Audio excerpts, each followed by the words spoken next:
there and welcome to JRT Reviews. I'm JRT and this is a review. Grime MC and UK legend Wiley returns for yet another victory lap on the Godfather 3, this time taking the chance to champion fellow veterans as well as shining the light on those waiting in the wings to take his crown. This is his 13th and final studio album as well as the third part of the Godfather trilogy. He's announced plans to retire, however he's been thinking about retiring I think since like 2007, so we'll see. Wiley is a grime pioneer, if not the grime pioneer. That really can't be questioned at this point. Acts such as Dizzy Rascal, who Wiley helped bring through, started off in grime before moving on to more commercial sounds and projects. Wiley, alongside fellow veterans Getz, Giggs and Kano, stuck to their genre and in the process carved out their faces into the Mount Rushmore of grime. And whilst we're arguably approaching a third and fourth wave of artists as we see acts such as Krypton, Conan and Stormzy so firmly established compared to newer artists such as AJ Tracey and H, the old heads still remain very relevant in the game. After dropping arguably his biggest hit just in 2019 with Boasty, the star-studded dancehall feature that's meant to lead into a bigger dancehall-inspired album which never came to fruition due to label issues, Wiley still proves he can cater to a mainstream audience when he wants to. However, any commercial success on this album doesn't really matter because this project is purposely designed with a mission statement in mind. Wiley wants to preserve the genre he helped build from the ground up. My initial reaction to such a defensive position from Wiley is confusion, but then I sit back and kind of think about what the state of grime is and I can kind of see where he's coming from. New MCs clearly draw from a plethora of influences. US hip-hop trends such as the hi-hats and trap rap are also leaking into the songs of UK-based rappers, not the drum and bass that kind of helped give the grimy sound of the genre from where it gets the name.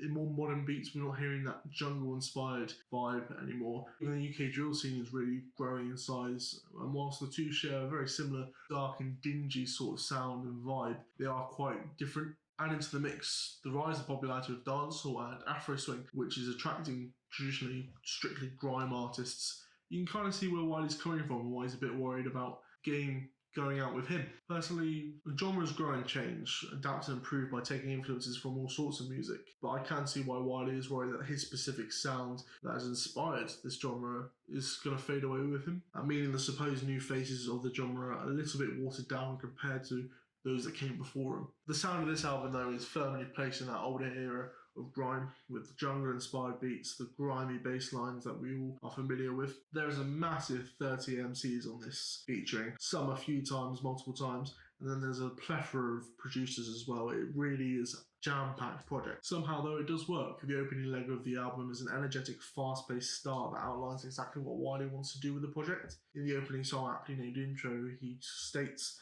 "I'll be the father, bro, you can be the son of it. There's always been me and mine running it." And this is a clear reference to his perceived stature in the game as the godfather of the genre, and how those that he chooses to collaborate and jump on a beat with are also at the pinnacle of the game. The lyrics are very on brand and on message through this opening leg. The next track, Come Home, where he's joined by Lay Vision and Reels, he adds, "Got to see the next generation grow, want to see the next gen go mate though." This is clearly a passion project for the 41-year-old.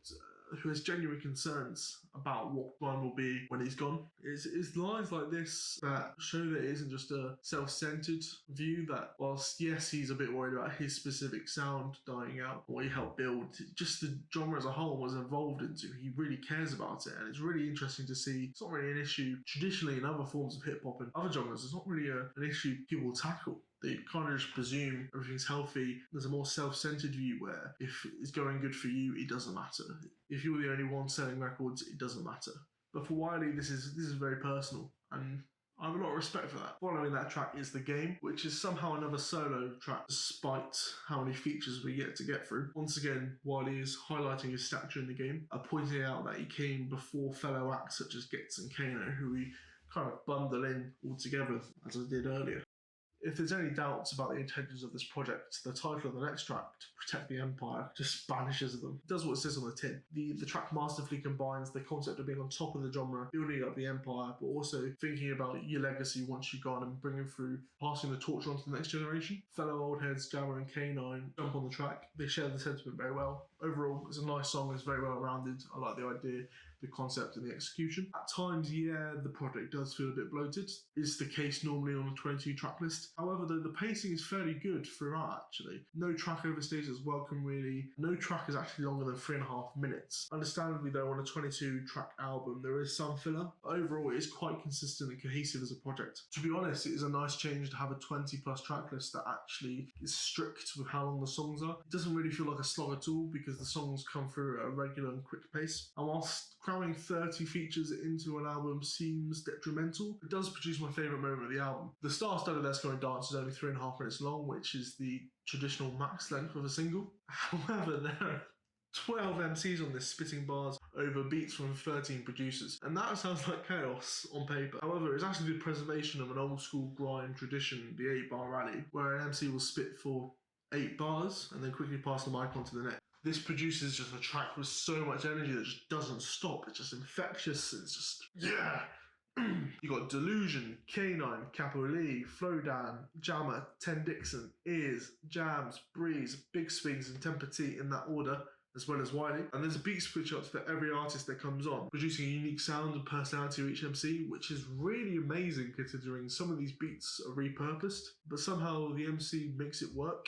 And overall, it sounds like this is just completely random, but it's just a mess. But go listen to it. You can clearly hear it's a cohesive and tenuously linked song. It belongs all together rather than being different tracks. Certainly one of my favourite tracks of the year so far, and I hope we see more artists down the line use this. However, I can see why they don't. It is more suited for live shows, our Lord of the Mics, or live events in that more old school grime style, which you don't see as much anymore. But Wiley & Co really make it work on the album here. Other highlights in the middle section of the album include back-to-back tracks Bars and Family, which sees the new and generals appear, albeit separately. On Bars is DEE, joining Wiley for a more dark and brooding sound, which makes a nice sonic change for the rest of the album. Following that, you've got his fellow General Footsie, who, despite being a veteran of the game, only dropped his debut LP this year. I didn't get the chance to do a video review. It's a written review. It is honestly one of my favourite albums of the year, one of the best grime projects I've heard in a while. You can read that review down the link below. Footsie is on this beat with Wiley, Goldie One and Flirta D, and the four really share it very well. It brings back the energy of this track, and the four share the track really well. Got a stronger jungle influence sound and an old school vibe to it. For me, it has the best, most consistent overall flow of the multi-feature tracks. Whilst the majority of the project does feature on that central theme of preserving the genre and passing it on to the next generation,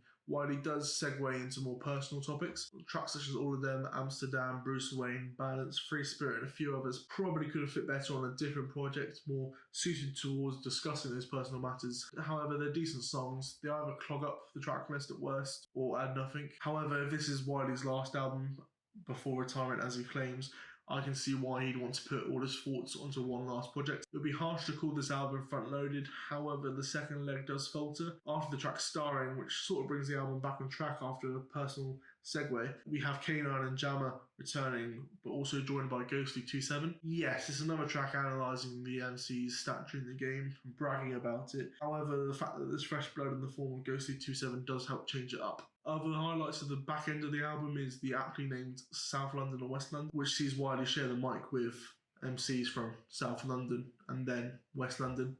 Or should I say West London, then South London, because that's the order they come on the album. On West London, you got Big Zoo, Diamond, Ghostly27 and K9, which is a nice mix of up-and-coming artists and one or two older, more familiar names. And then on South London, you've got the South Londoners, of course, with Blessed UK, Crafty893, Falsey, Johnny Clayface, and Ten Dixon, who comes back again. Overall, I really like the idea of both tracks. I like the execution of it. It's a really smart idea. It's nice to get a slight glimpse of these artists without forcing the spotlight on them. It's nice to share the love. Out of all the personal tracks, my favourite is probably Lightwork. We've heard of families in the game of grime before. You've got the brothers, Skepta and JME, cousins, Big Zoo and AJ Tracy. On this though, Wiley is encouraging his own son to pick up the mic and follow in his footsteps, bringing him to show him the ins and outs of using production software, the mic. It's really a nice personal twist on the general theme of fostering the new generation. Wiley's got the opportunity, or in his head, he got the opportunity to mould his son into a future grime MC. It's a nice personal touch to those overall themes, and it is, out of the personal songs, the most pertinent to the theme of the album. Overall, this project will go down in grime history, especially if it is Wiley's final album. Whilst across the pond, we've seen quite a few American hip-hop artists kind of fade away when they're into their 40s. Wiley is still in the highest tier of grime MCs. Yeah, okay, the quality isn't highest, such as that Footsie record or Dizzy Rascal's debut if we're talking about high quality grime projects. But this will go down as a classic for a different reason, almost a cult classic. It is basically a landmark, a footnote, and a benchmark for others to aspire to in terms of grime. This will be an important project in the story of grime, not only because it's a snapshot of grime past and present, but also gives us a small glimpse of what the future might be. And whilst it is impossible to say any of these MCs will become as big as Wiley in the future, it is important to remember that Wiley does have a track record for finding uncut gems in the scene. People like Dizzy Rascal and Tingy Strider, he paid for studio time for them. So Wiley knows talent when he sees it. And to be fair, from what we've seen from those artists on this project and what I've heard from them before, yes, they're talented. So it is likely they will do big things in the future, but only time will tell. On the negative side though, the bloatedness of this project does detract from it quite a bit, and at times it does get a bit samey lyrically, and also the beats aren't outstanding. They're good, well polished, well produced. The only production flaw is Come Home sounds a bit oddly mixed. Overall though, I think this deserves a 7. That was a review on JRT Reviews, but what's your view? Did you agree with me? Let me know down below what your thoughts are. Can't wait to read them. If you've got any recommendations, they're really appreciated. Any feedback as well. And if you could subscribe and help the channel grow and leave a like, I love you. I really would. That's all for now. Stay safe.